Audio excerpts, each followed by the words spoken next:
Bismillah, kita lanjutkan untuk pembahasan perbedaan antara riwayat Hafs jalur Syatibiyah dengan Thayyibatun Nasr yang ada di kitab yang kami buat ya.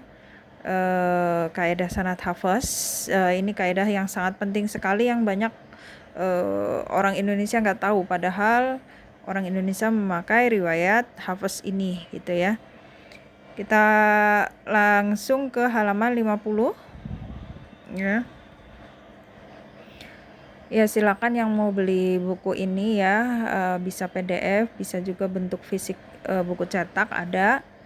Untuk PDF lebih murah ya, 40.000, dan di sini banyak tips-tips tajwid, juga cara membaca sanad Al-Fatihah ya.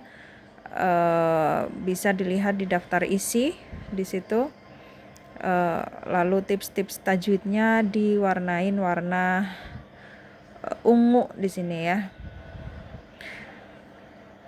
Ya, sekarang yang bagian 2 untuk perbedaan jalur Syatibiyah dengan Thayyibatun Nasr, yaitu kita sudah sampai nomor 11 sekarang ya. Nomor 11 kita baca. Nomor 11 kita baca yaitu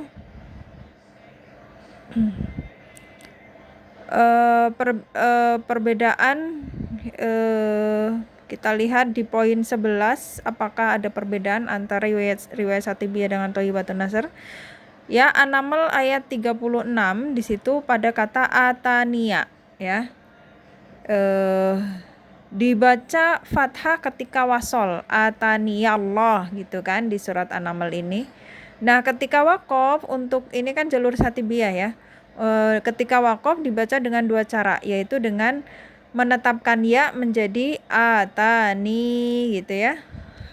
Kalau waqaf pada kata atani di sini.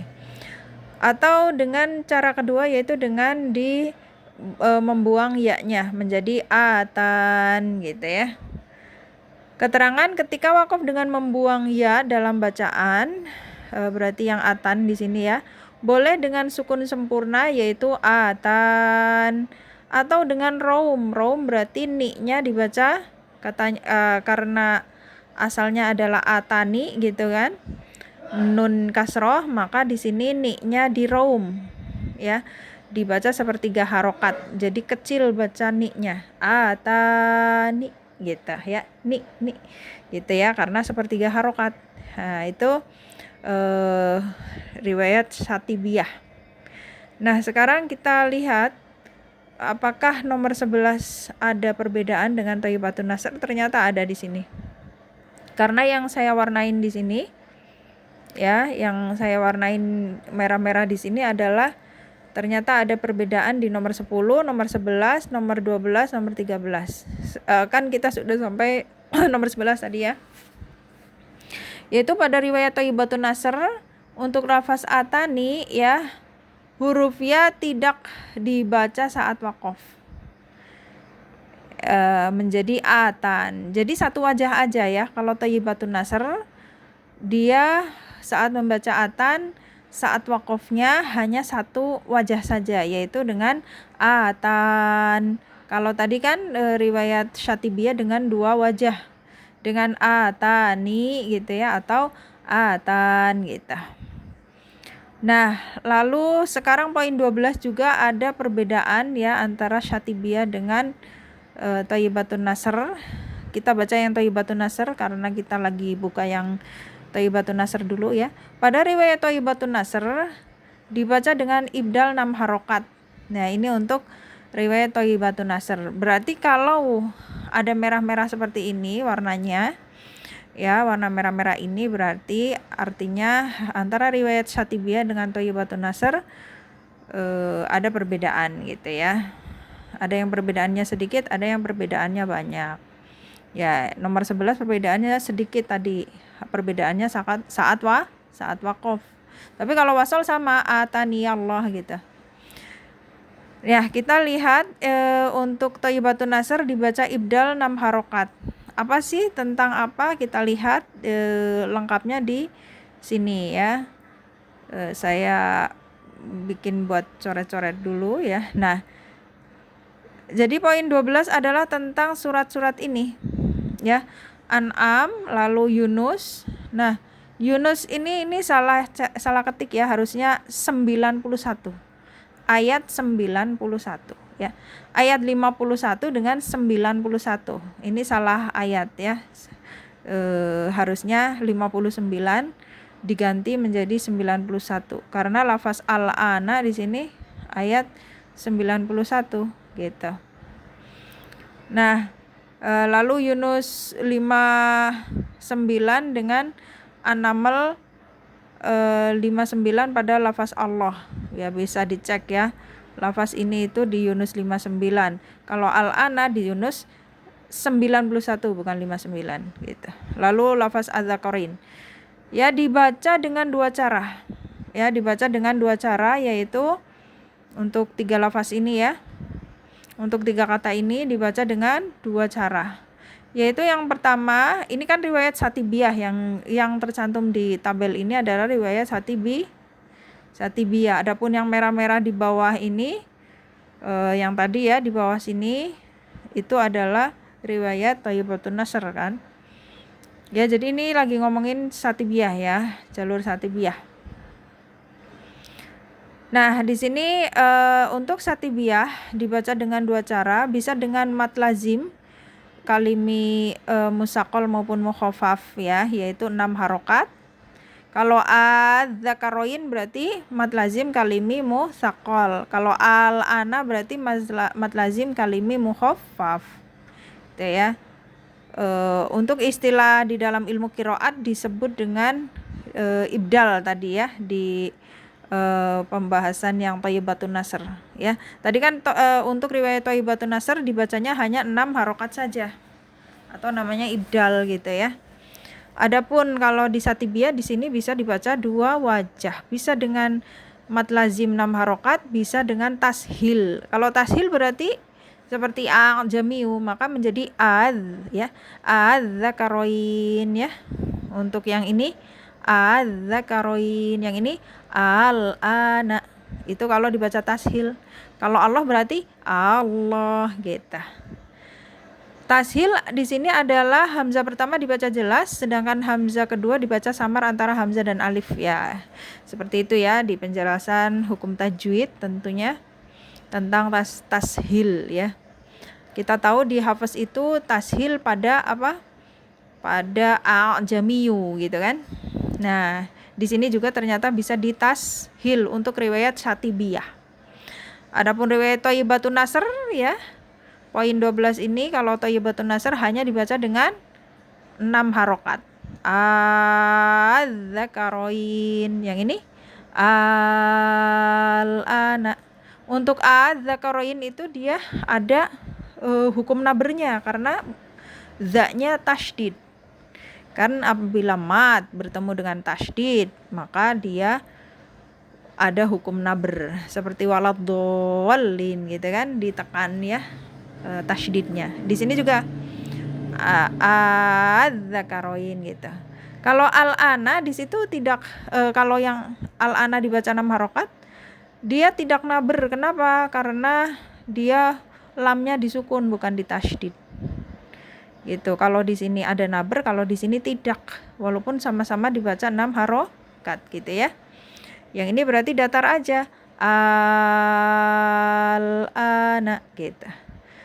Yang Allah berarti kalau 6 harokat berarti dinaber karena tasydid di situ dan bukan nun dan mim tasydid. Karena kalau nun dan mim tasydid dia tidak naber juga karena sudah ada gunnah gitu ya. Ya, ini tentang poin 12. Jadi ada perbedaan cara baca ya antara Satibiyah dengan Thayyibatun Nasr. Sekarang nomor 13 yaitu tentang Asy-Syu'ara ayat 63 di kata firkin. Ya, dibaca dengan dua cara. Untuk ini Satibiyah ya, yaitu ro dibaca tebal ketika waqaf. Jadi ini lagi ngomongin waqaf ya, poinnya pada waqaf, saat waqaf. Dibaca tebal ketika waqaf dengan sukun ya. Menjadi firq gitu ya, firq. Ro-nya kan jadi ro tebal, suruh dibaca tebal ya. Firqo gitu. Lalu berikutnya ro boleh dibaca tebal, boleh tipis ketika waqaf dengan raum gitu. Boleh firqi, boleh firqi. Qi-nya raum ya, sepertiga harokat. Ya, ketika waqaf dengan sukun, qaf bukan kasroh lagi. Ini alasannya. Ya, ketika waqaf dengan sukun, berarti yang poin waqaf dengan sukun yang ini. Ya. Ketika waqaf dengan sukun, qaf bukan kasroh lagi kan? Di situ kan firqi gitu kan? Tapi dia dengan sukun, makanya dia dibaca tebal gitu. Karena kalau firqi dia kaidahnya kan jadi tipis, firqi gitu ya. Tapi karena di waqaf, maka qafnya berubah jadi sukun, maka ro-nya jadi tebal. Ini alasan kenapa ro suruh dibaca tebal. Jadi ini alasannya gitu. Nah, sekarang kita lihat apakah nomor 13 ada perbedaan dengan riwayat Thayyibatun Nasr. Ada ya. Kita lihat di sini. Poin 13, pada riwayat Thayyibatun Nasr dibaca dengan tafkhim saja saat wasol ya. Dibaca dengan tafkhim saja saat tebal saja saat wasol. Berarti firu ya. Firqi ya, firqi gitu. Saat wasol kita lihat di Syatibiyah tadi. Kalau di Syatibiyah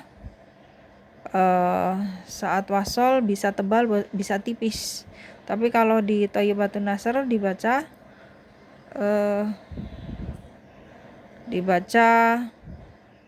tebal saja, firqin qatidil azim gitu ya. Ini di Syu'ara 63. Nah, sekarang poin 14 ya, tidak ada di Thayyibatun Nasrnya, tidak ada perbedaan, yaitu tentang apa? Yaitu tentang hilang. Ya, poin 14 adalah tentang mengizhar huruf nun pada Al-Qalam dan Yasin. Kalau diwasol tentunya ya. Kalau diwasol ke ayat selanjutnya atau kata selanjutnya, maka diizhar. Karena nun wal qalami gitu kan. Kaidahnya kan harusnya di idgham bigunnah. Tapi di sini suruh diizhar. Dan ini tidak ada perbedaan antara jalur Syatibiyah maupun Thayyibatun Nasr, sama ya caranya, yaitu diizhar. Nun diizhar nunnya ya. Jadi tidak diidgham digunakan kalau diwasol ya.